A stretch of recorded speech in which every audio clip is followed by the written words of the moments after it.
This is the Other 22 Hours podcast.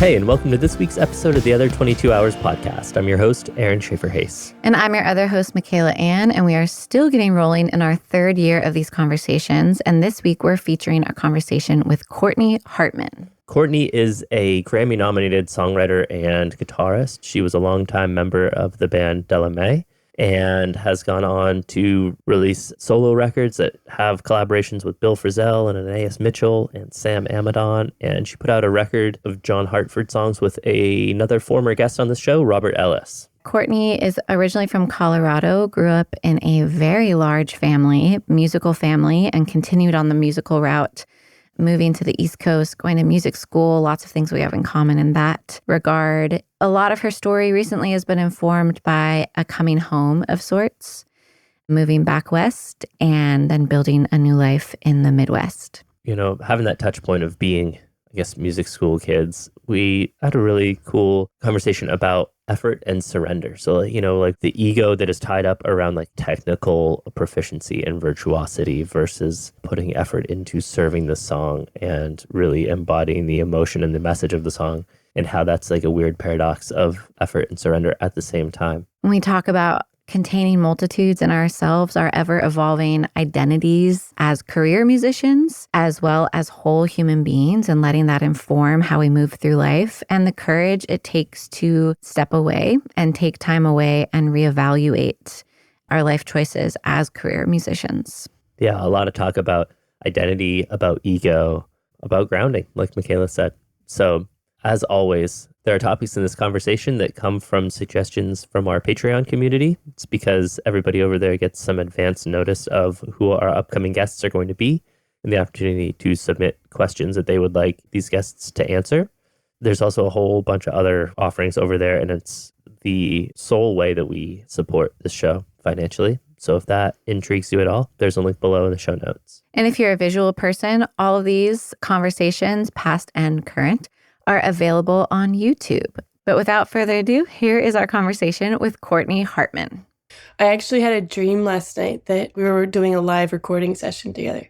Ooh. It was so fun. Cool. And then I got to wake up and be like, yeah, we actually do get to hang out, kind of. Yeah, exactly. That's amazing. We see more friends this way than in real life these days, honestly. Totally. And have like actual conversation where you can pay attention. Yeah, it's nice. Yeah, there's no kid in the room and it's not a loud bar. Yeah. So it's nice. Yeah. Yeah. Imagine if we did that in real life, just scheduled an hour to just sit. Talk. Like not at a coffee shop, just like come and sit, and we're going to put the kid away, and there's going to be no kid, and there's going to be no... We're going to put the kid away. Put the kid away, put the phone away. Yeah, all of that. And like just be present. Mm-hmm.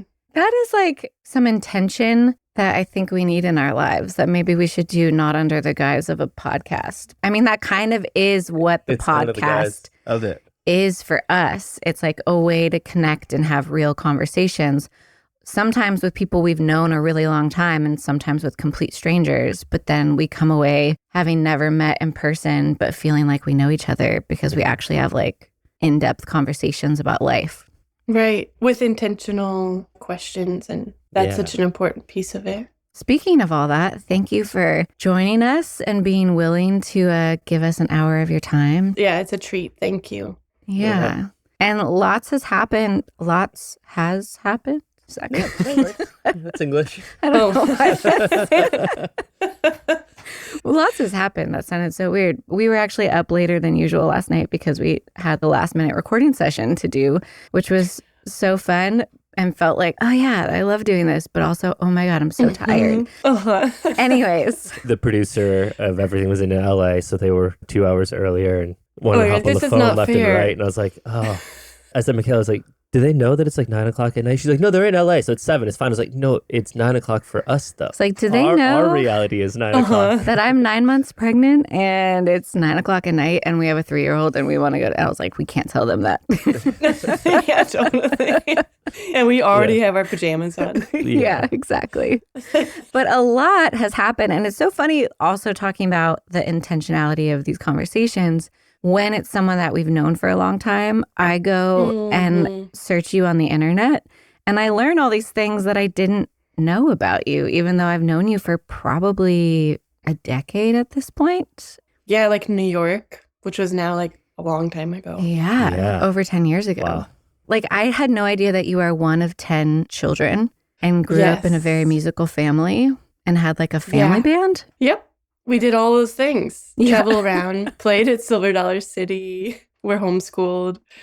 So when I say we just got back from family week, it's like all the siblings and all the kids now. It's so fun and so chaotic and great. Yeah.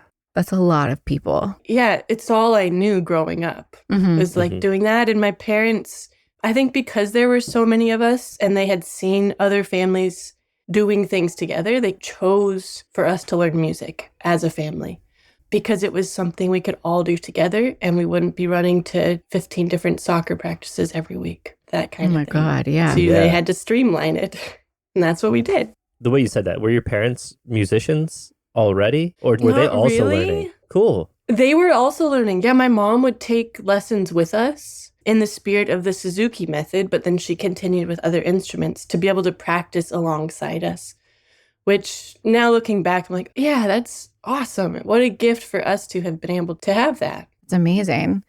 So you went from music being everything and like playing shows, traveling around, and then you went to music school and then pretty quickly started touring on your own or with Della. Yeah, with Della. There was a quartet called the Bee Eaters that I toured with a little bit.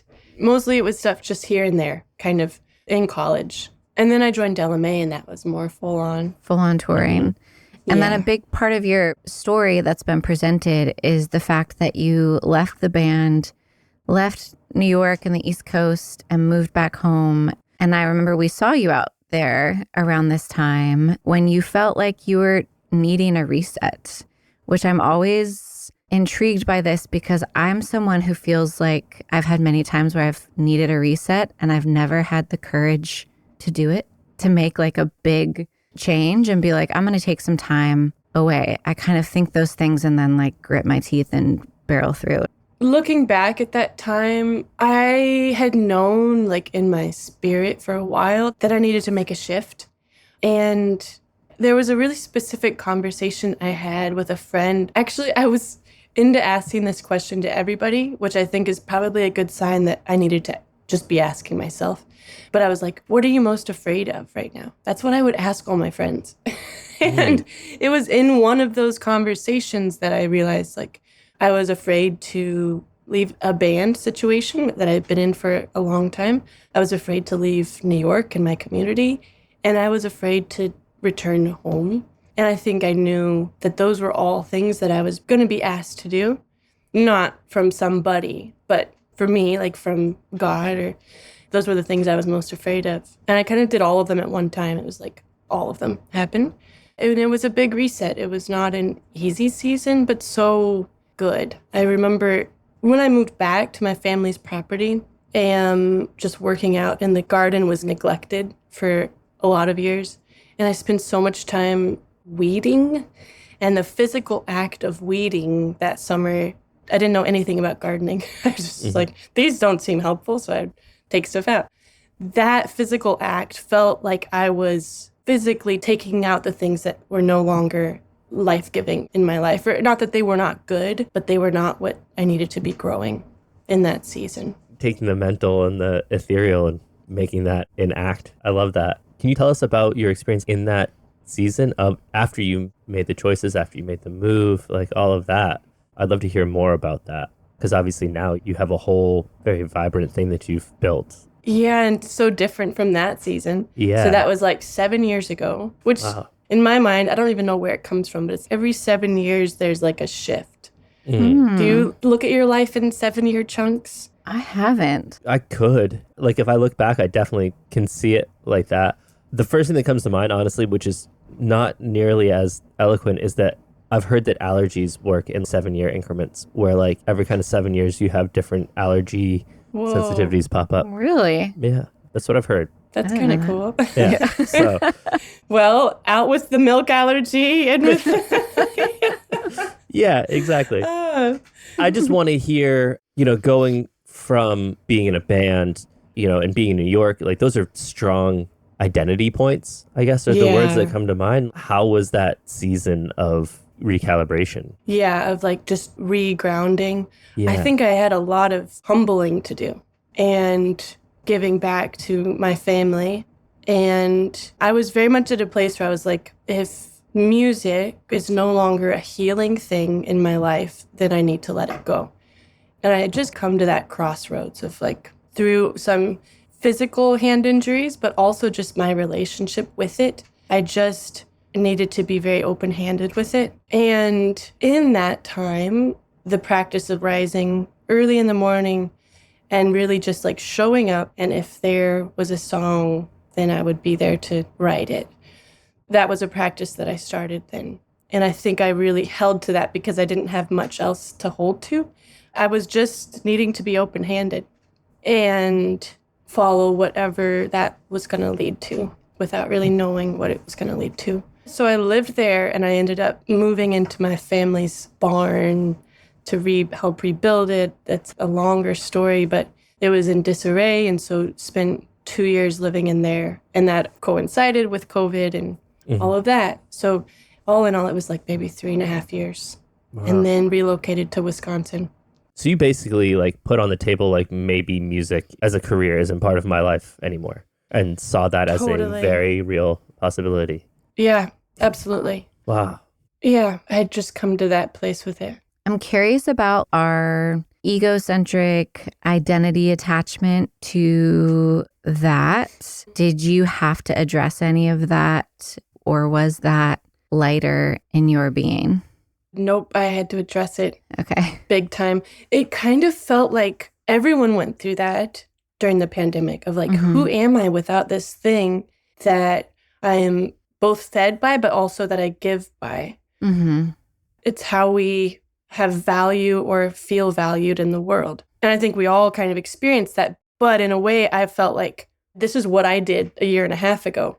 I kind of disappeared for a while and it felt really weird to go into like music festival scenes or anywhere and just feel like nobody, I guess. I think that was healthy. A lot of ego wrapped up in all of it. Yeah. Absolutely. I can only imagine. When I think about that, when I think about myself, which I do often, stepping out of the music industry, there's definitely this fear there of the only way I can relate it to is trying to build something independently in this industry feels so much like pushing a giant boulder up a hill that I feel like if I even seriously weigh, and there's been times where I'm like, I am going to school, I'm going to learn this and I'm done. Or like, I'm applying for jobs. I've applied for like full-on jobs.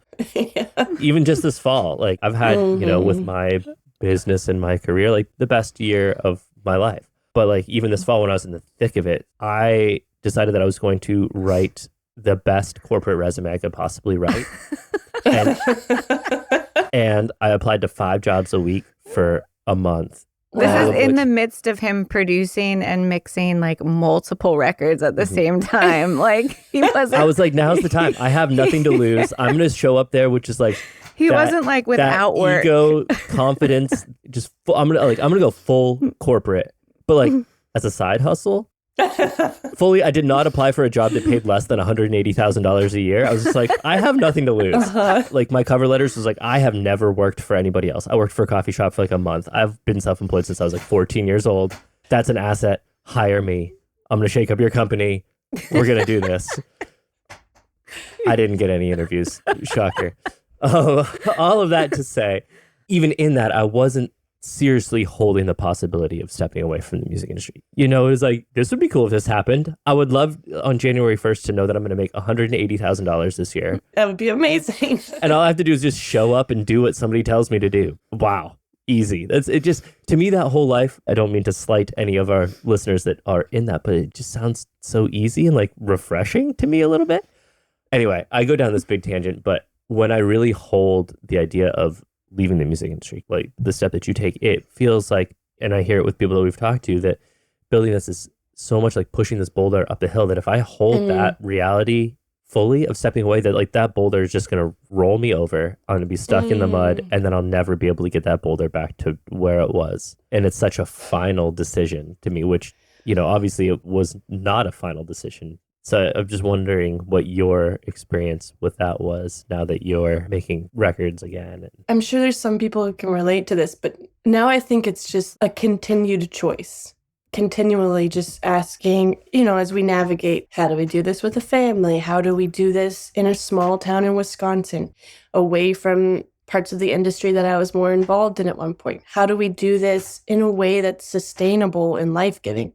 And so there was like that big season of questioning, but now it feels like it comes around like perennially or something. Moments where you're just like, is this the thing?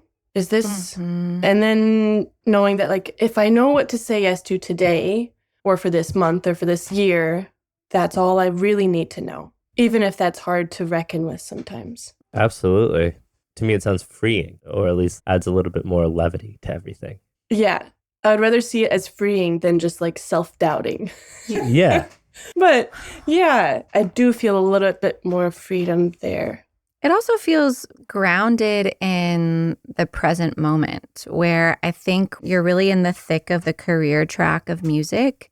You are always thinking ahead and planning upcoming tours. And that's been a big mind shift for me of like what my brain activity looked like before. It was just like, write, record, tour. Is this year full? Is it full yet? Well, then that's what we got to do. And then next year it's got to be better. Next year's got to be better. And I've had to continually still work at like, that's not what it looks like for me anymore. But the emotional response to that of one, reconciling that doesn't mean that I'm failing at it. And also the little inkling of like, I do miss it, but I also don't want that. Yeah. Which is weird. Yeah, right. Wanting something that you haven't done before, that you can't quite see what it looks like. And realizing that you no longer want something that you once wanted, which feels a little bit like giving up on one hand, but also I think it's just moving through life as things shift. Raising a little one, you're like, I literally don't know what they're going to be like in a month. How am I supposed to decide what the next entire year is going to look like? Yeah. There's that kind of very visible, very physical form of life changing and us needing to be malleable and move with it. But it's so awkward and hard sometimes to do that gracefully. Yeah. Did it happen slowly, or was there a turning point where you decided, okay, I feel re-inspired and I want to make a record? And now also doing it on your own, doing solo work. I know you have multiple collaborations even within your solo work, but like you were in Della, then you had your duo records with Robert Ellis, who we also have had on this podcast. And even with your solo records, I mean, we'll get to talking about what your upcoming solo record is, which is all about collaboration. What kind of like turned for you that you decided, okay, I want to go back to this? That's a really good question. There wasn't a clear moment in time for me, but I think it was an accumulation of work. It was like, you know, when you've been given something, I think that not everybody feels this way, but I feel like if I've been giving something, then part of that cyclical process is to then give it away in order that, like, we don't always know why we're given something or what it's going to do for someone else. That's not our concern. But in giving it away, you also open up your hands to receive again. Songs came to me at that time and other collaborative relationships. And so it was just kind of saying yes to that. And the way that I ended up recording those was in no way how I wanted to do it. On the flip side, I learned so much. And that was, I had lived in the barn for a minute and I ended up just recording in the barn. I didn't ever want to like try to self-engineer a project that was not on my bucket list. But I learned a lot and it was really empowering. And I had started that a couple months or so before everything shut down. So that ball was already rolling. And then it was like, well, now this is what we are doing. Yeah, cool. So how did then wanting to, because also there's so many different compartments of this musical life of like recording and then deciding now I want to go back out and share this in physical presence? I don't have a clear answer for that. I'm not remembering that there was like a specific thing. I think it was just like saying yes to what came along. And so the saying no to things was very clear and very like a cut in time. And then as I began to like find my creative legs again or something, then it was just a matter of walking in the direction that I felt led, which was much sparser and different than it had been at any other point. In what way? Just the amount of touring, the amount of that being my whole life. Yeah, so playing less often. Yeah. In our experience, touring and being in a season of touring or open to touring occupies space in our lives twofold. One is the actual like act of doing it. And the other space is like the act of booking the shows. Am I going to book shows? Planning that. So there's the mindset space and then the actual like calendar space. Yes. Did you notice changes in that? I've been thinking about that a lot lately. My husband and I were talking about this exact thing last night. In my mind, the physical or like the mental capacity that it takes to think forward this amount of time or to prepare to leave home for this amount of time or even like where do we go and how do we get there? That to me feels like it takes a lot more energy now. Like once the thing is decided and you know what you're going to do, we're going to get through it. And there's an amount of just get through it energy that you just have. You all know that. That's what you do. Yep.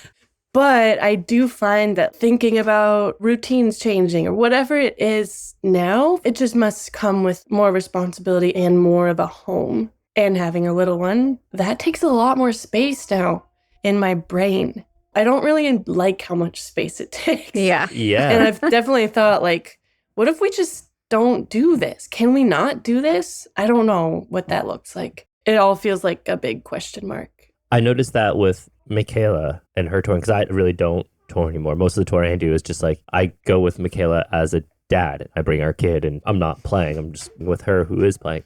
You go to the libraries. Yeah, exactly. I like to say I do all the fun parts of touring, which is like get up early, drive, help with load in, and then I go to the hotel at like 6:30. Yeah, totally. Super fun parts. Yeah.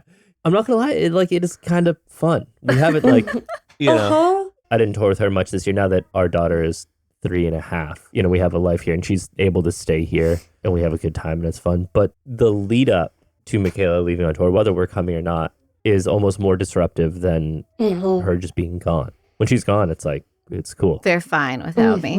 It's more like put on the blinders and like don't look at it. Totally. Keep the inertia of day-to-day life here. Well, I think there's more at stake too, because before you have a family and a home that you really care about, it's just wide open. You're like, yeah, I can do a 6-week tour and then come home for a week and then go back out on tour because there's not like people who need me or who will miss me. There's not the emotional weight of that. Or even if they're coming with me, like all of the extra work of a family for a child. Well, I also want to point out that like everything you just said was in relation to other people. But like to me, there was no thought of that. It's like, I don't need to be home. I want to go see new places. Like, I mean, I still want to go see new places, but like that whole monolith of thinking about other people and thinking about how your decisions impact other people just wasn't a thing for us. Totally. Even like in the way we thought about community, because I don't know about y'all, but our community is fluid. And especially living in a town where people tour, that's such a gift. And we have community all over the place. You see people in Spokane every 6 months or wherever it is. Yeah. But I didn't actually have community that I was rooted in and giving to. And I don't know if that's a selfish way of living because there's other ways you give, but it was definitely like that was missing from my life for a long time. Yeah, the actual verb of being in community. Yes. And being there to take a meal or being in a place where you need to ask for help. Yeah, the pandemic really drove that home for me because I kind of look back at the first 6 to 9 months of the pandemic as horrible and heartbreaking in a lot of ways. But in my tiny little world, it was actually really beautiful because we had another couple living with us. We had meals together every night and we had like our pods of people that we would see. I was in touch with so many more friends who were in this town or not. Yeah. And that kind of has fallen away a lot since the pandemic ended, whatever. So it made me think about that and honestly, my mom having a stroke and seeing the way that my parents' community in Michigan even people who weren't close, like my dad's coworkers and colleagues. There was this one woman who delivered food every single Sunday night for months. And she was just like, that was her belief system on Sundays. She was like, who in my community needs me? I'm going to make a bunch of meals. And she would just drop it at the doorstep at my parents' house. That whole experience kind of shifted for me where I wanted to exert my energy in life, and also really contributed to the decision to have a second child. That makes touring and that life even harder, even though I so deeply love touring and want to keep that life going. It's just, I think your priorities start shifting, your mental load starts shifting of, when you're not just only thinking of yourself, which this isn't like to frame it as a negative. I think it's also a beautiful time of life.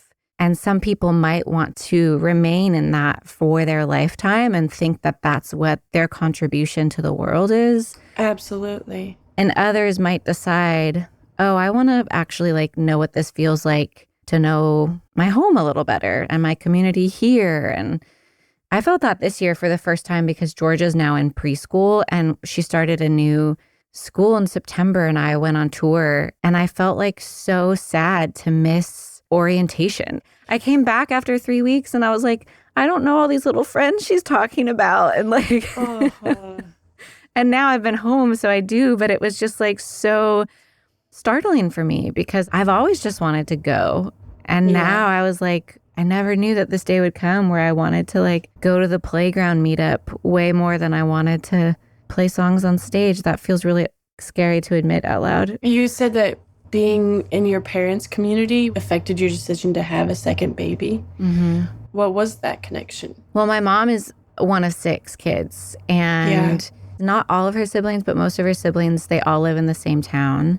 And then they have kids, and we have extended family from that.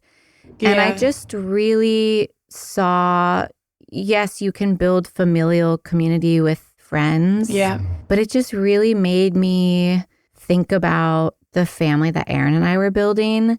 And though more people is more chaotic, more potential conflict, more potential pain, more, limitations in a lot of ways, it really just made me also want more of our people. I wanted a sibling for Georgia. Yeah. That's not guaranteed that it's going to be a beautiful, easy relationship. I have a brother and we've had our ups and downs, but I think there's value in all of that as well. So seeing that really drove that home for me. Totally. And these different seasons, for some seasons or for some people for a life, the way to live with more love is to show up on stage with your full self and give to the people who are there. And in other seasons, the way to live with more love is to actually be a neighbor to your neighbors, or to just love these little ones so that they might learn how to love. It is different in different seasons, but choosing those and seeing the value of that in the season that you're in, because it can be hard to see that. I think especially at home, it's really not glamorous. I mean, on the road too, it's not glamorous. You spend so much time in a van. You spend so much time just dealing with stuff. You're just moving yourself and stuff around most of the time. Yeah. And then showing up. Most of life is really unglamorous, but still it's the place where we can show up with love in whatever season we're in. That's really beautiful. Yeah, absolutely. We were talking about this in a recent conversation about that's the actual work. No matter what you're doing, whether it's work within your family or within your community or in your career, most of it is ugly and tedious and laborious. And especially when we're focusing on our artistic careers or our music careers, obviously it's being able to perform on stage. It's that feeling. It's the act of writing and that feeling of when that lightning is striking or whatever, it feels like for you. Or making a record or whatever it is, those high points are what we think of as that's the work and I love this work. And it's it's not.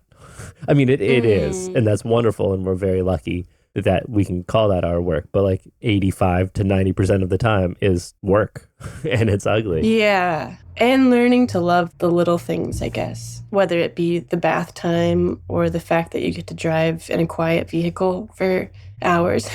Yeah. Yep. changes.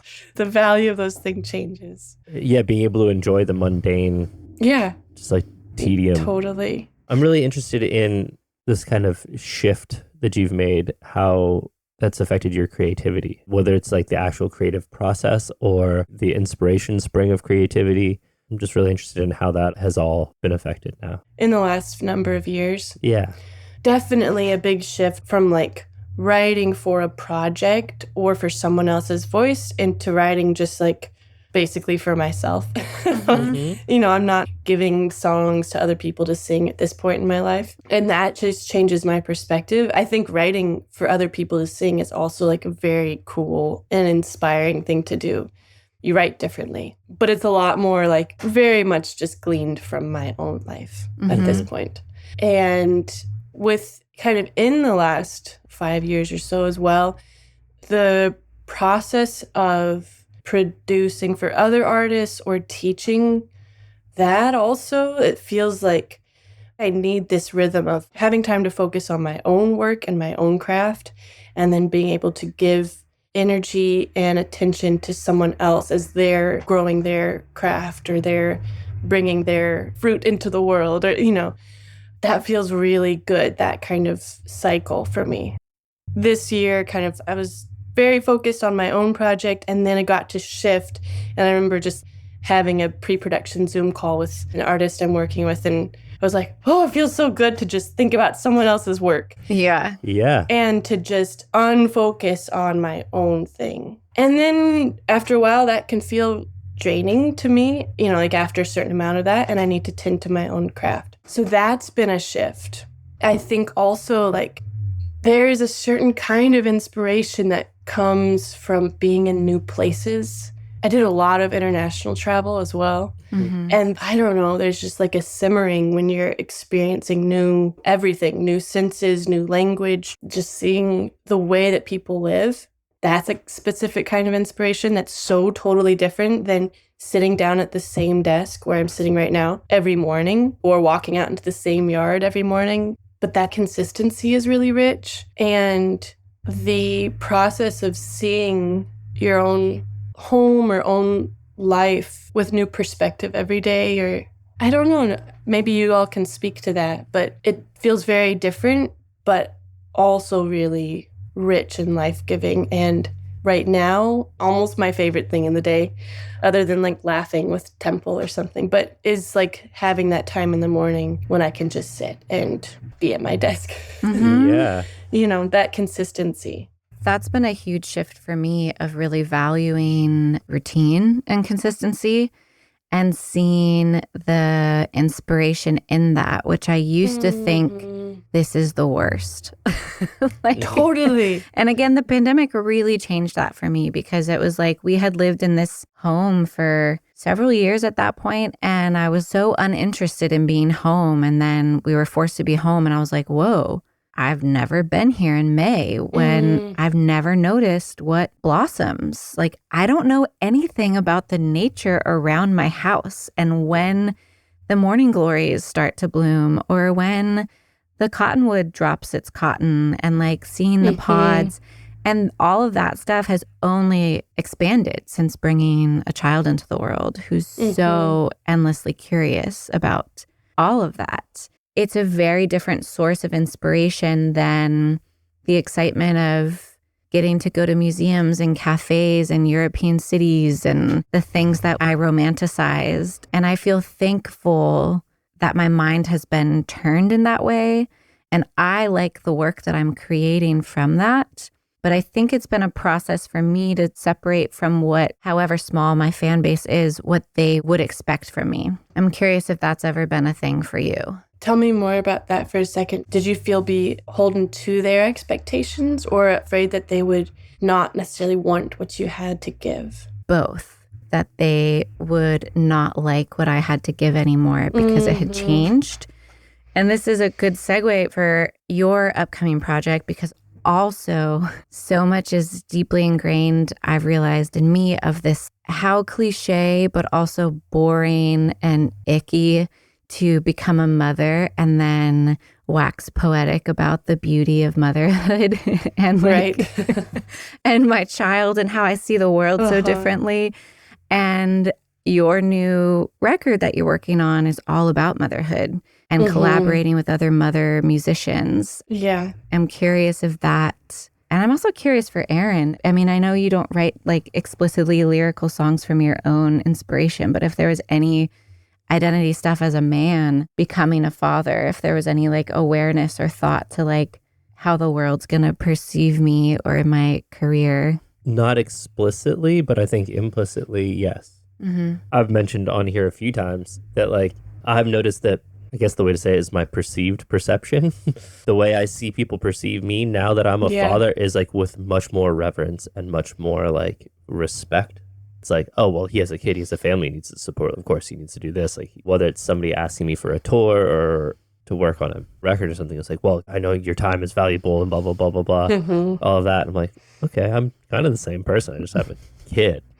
You know, there is, I guess I view myself a little bit differently in the same sense in a way. Now that I'm talking about it, I can't tell if it's like because I feel other people perceive me with more importance that then I think of myself as more important. Or if you feel more important, so you think people are perceiving you with more importance. Right, exactly. I have no idea which one's the chicken and which one's the egg, but they both exist at the same time. And there's definitely like, you have a little person, a little human who you are the most important to. Yeah, there's definitely that. And funny enough, speaking of Robert Ellis, we talked with Robert about like how I want my kids to see me. Yeah, It's like I'm chasing what I love. I'm doing what I love. It's not easy, but I'm showing up for it repetitively and consistently, predictably. I think about that a lot. Just the older our kid gets, the more I realize, oh, you see everything and like you hear everything. That kind of like keeps me in check. Not that I was like, even in the periods of my life that I was like, air quotes, like off the rails. It's like pretty tame. Yeah, totally. But it makes you aware of how you're living because you realize there's this impressionable little witness. For me, it's more of like, am I in integrity with myself? It's almost like there's no more like, well, when I grow up, I want to be like this. It's like, no, that's now. Yeah. And they're watching. Yeah. I had a really vivid moment of that. I think Temple might have been like 3 months old. I was teaching a group of people at Brian Sutton's guitar camp and feeling pretty insecure about my own playing because I was still in postpartum, really. And even your body feels different. Like I had never thought of like playing guitar, which Michaela, you're so in right now, but playing guitar and singing as you're pregnant, like your whole body is changing and how you play changes. And then it changes again after you have the baby. So there's so much wrapped around that. But I was feeling unsettled and a little insecure as I'm teaching these students. And then someone asked, like, how has having a child changed your playing? It hit me and I cried in front of this class. Like, I do not want her to see me shy away from or put my love for music, like stuff it under the bed or put it away because of my own insecurities. I don't want to not sing because of my own pride. That's the last thing I want for her. I want to sing for her. I want to play and be okay with what it sounds like today and just show up in that way and to not hide it. But Michaela, in regards to your question about like perception and feeling like you aren't showing up in the way you've shown up musically before and that people might not like that. I definitely felt that, especially in regards to like, I love playing guitar. I love the flat picking tradition that I come from. But that in itself didn't feel like all of me. And some people maybe would just want me to do that. That's okay. There's lots of people that do that.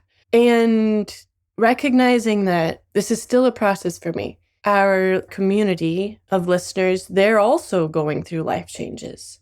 And for a long time, I think, maybe it's still in me a little, but I wanted to make music that was interesting or maybe complex or cool, which I don't think always served the music well because it was more about me. It was about me being respected or interesting.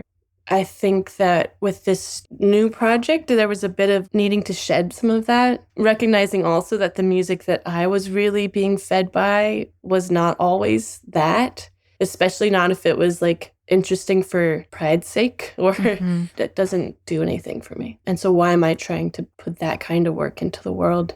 That resonates so heavily with me. I have a hard drive here of songs that I've made, like just myself, instrumental stuff that like, I was like, one day I'll put that out, taking a bunch of like Eric Satie music and making it on instruments that are not just solo piano and all of this. And I'll listen and I'll be like, I was trying really hard. I put a lot of effort into that. This comes from like Michaela and I met in jazz school, and that was my experience and my perception of what jazz school was. It was really like incredibly talented technical musicians.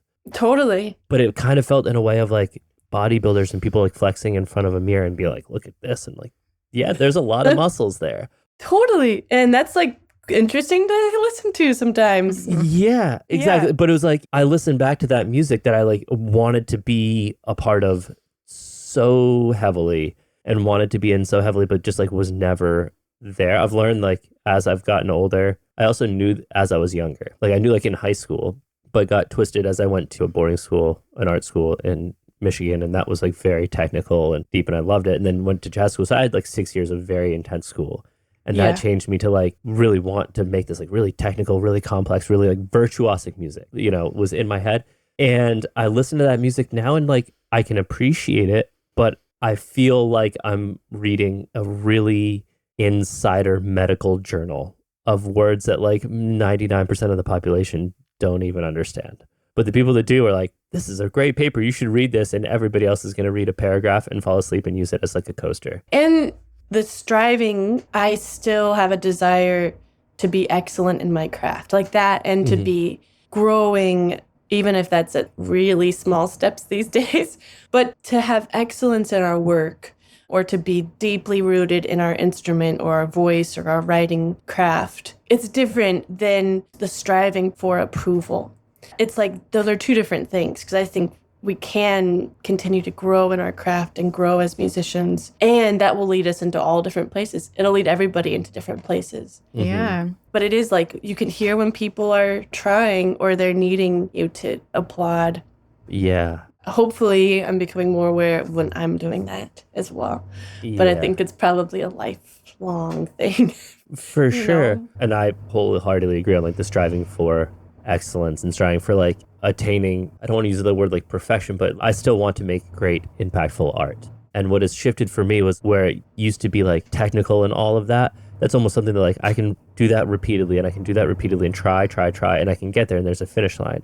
But now where my aesthetics have changed is like to really serve the song and serve that emotion and make that as tangible and moving and impactful as possible is like striving in surrendering. The more I feel like I'm pushing, the more you feel it becomes this like stranglehold. You said earlier in relation to your career, you had to really approach it with an open hand. And that's how I feel it now in trying to serve the song and serve the music and serve the emotion. It's this weird paradox for me of effort and surrender at the same time. Yeah, totally. Yeah, and I think the more you know yourself and you know your taste and respect your evolving taste of what intrigues you, what you're drawn to, that helps you create more purely for what you want versus from a place of what I think a specific person might think is good or tell me it's okay. I remember like being younger, especially being in jazz school and like knowing I was not a jazz musician, but I was there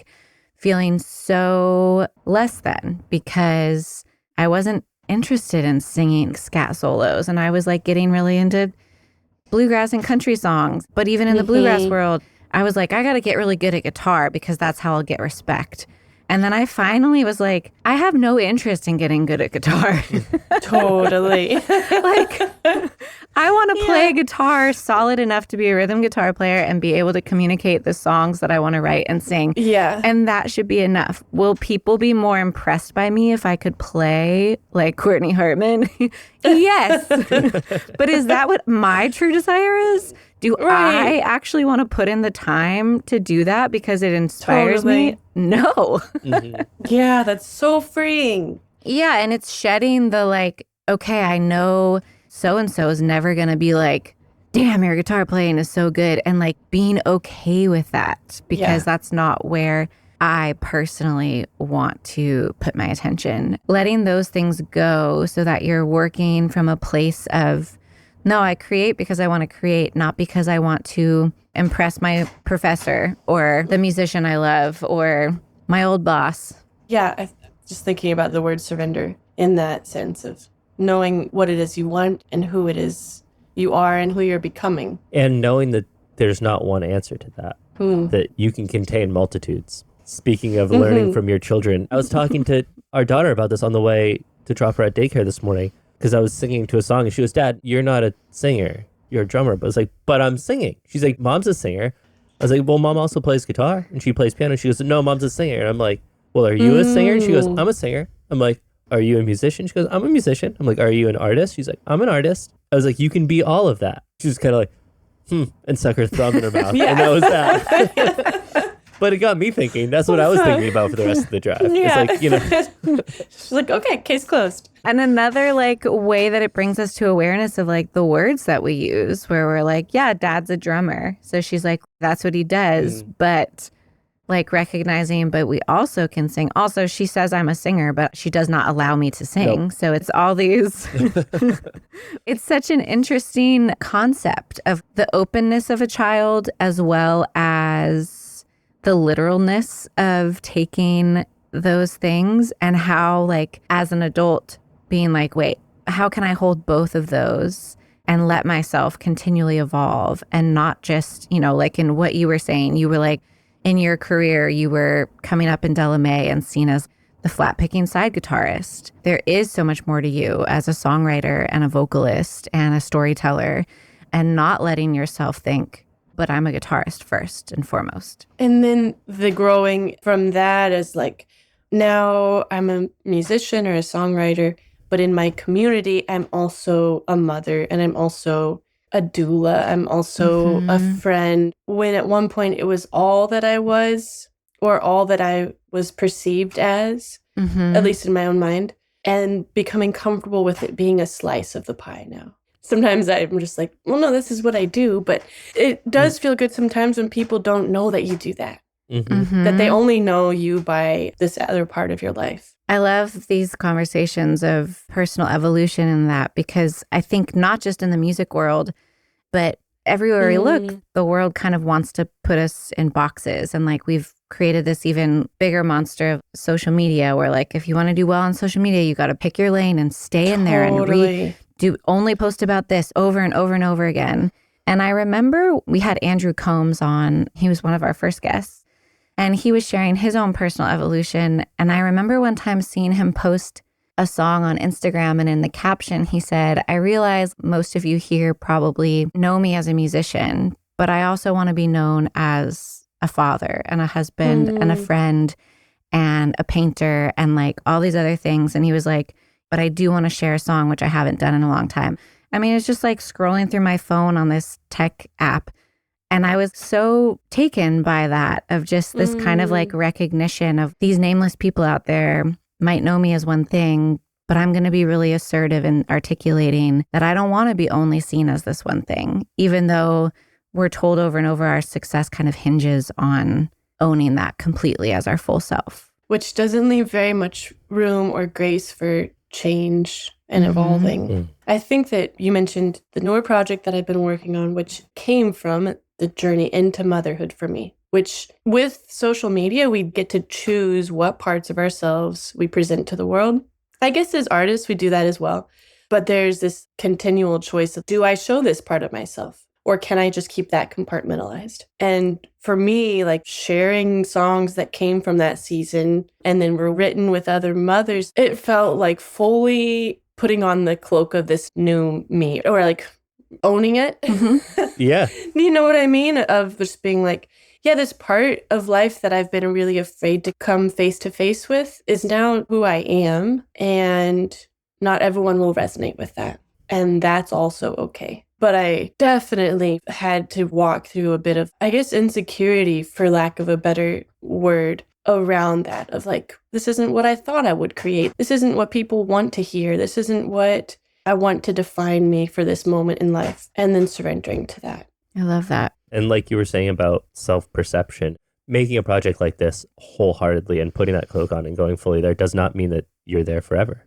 No. It's a record for a reason. It's a record of where you are right now and what your life is. And right now, in this moment, I can speak to life in this way. And then it will change. And that's so important to keep in mind that, yeah, not putting bars around what other people create, but really not doing that for ourselves. I guess there's a paradigm shift that you can make where it's like, you are able to create this project right now. And who knows if you ever will be able to again. So why not do that right now? Totally. When you're at the beginning of these seasons or like seeing parts of life with a kind of freshness, whether it's grief or bringing new life in or whatever that might be, that kind of accepting like, this is where I am right now and what I have to speak to. And it might not resonate with everyone, but the people it does resonate with will resonate very strongly with.